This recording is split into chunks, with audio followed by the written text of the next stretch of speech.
I'm a clinician, I'm a clinical psychologist, and a health researcher. Ultimately, the mission has to be to improve the human condition by alleviating suffering. And as a psychologist, the suffering that I'm focused on is mental suffering. Over the last several years, seen a growing epidemic of opioid overdose that's really unprecedented. It's probably the greatest health challenge of my generation.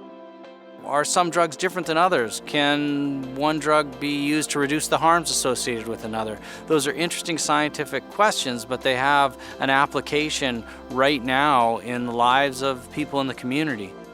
Medicines like psychedelics, like cannabis, have been used for those purposes for a very long time. There's tremendous potential, I think, in looking at how can we go back to the past, using the tools of today to refine our methods and treat these huge social problems that are not adequately controlled. I never would have guessed when I started that within a decade we'd see full legalization.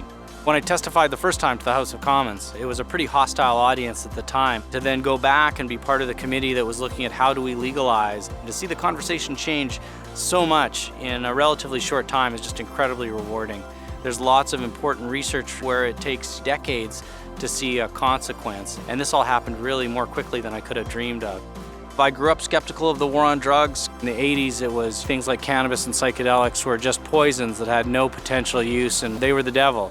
That interested me and made me want to challenge some of those stereotypes, some of that stigma. And science is all about being a skeptic and testing our hypotheses and giving them the toughest possible view, even things that are supposed to be accepted. Part of what also draws me in is the history of magic and mystery that surrounds these substances. These have been used in many cases for thousands of years as part of religion and spirituality. They have a deep and fascinating history. So I think there is a little bit of magic and maybe a little bit of wizardry in understanding these potions and these things that really are, I think part magic.